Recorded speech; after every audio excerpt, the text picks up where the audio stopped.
Hello મિત્રો, અત્યારે અમે આવ્યા હતા રિંગ રોડે અને આ પેટ્રોલ પંપે જો તો કેટલી ભીડ ચાલે છે.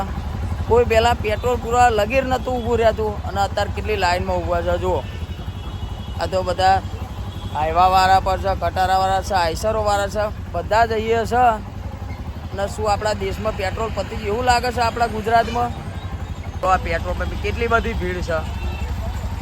લાગે છે પેટ્રોલ પતી ગયું છે, ડીઝલ ગેસ પતી ગયો છે. તો કોઈને અફવા પહેલાં એ આપણને કોઈને ખબર નથી, પણ આટલું બધું તો મેં પહેલી વખત જોયું છે.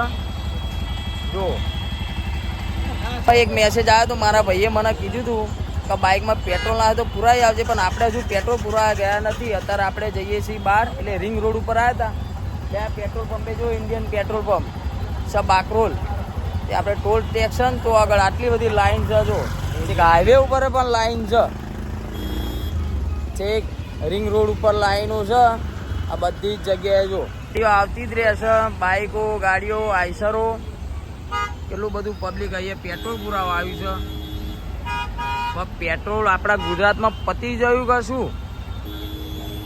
આપણે પહેલી વખત આટલી લાઈન જોઈ છે. બીજા પેટ્રોલ પંપે જોયું કે બીજા પેટ્રોલ પંપે આટલી બધી લાઈન છે? એક પેટ્રોલ પંપે જોયું તું, આપણા મનમાં કંઈક હશે, પણ આ તો બીજા પેટ્રોલ પંપે આટલું થયું એટલે આપણે વિડીયો બનાવી ઉભા રહેતા. જોવો તો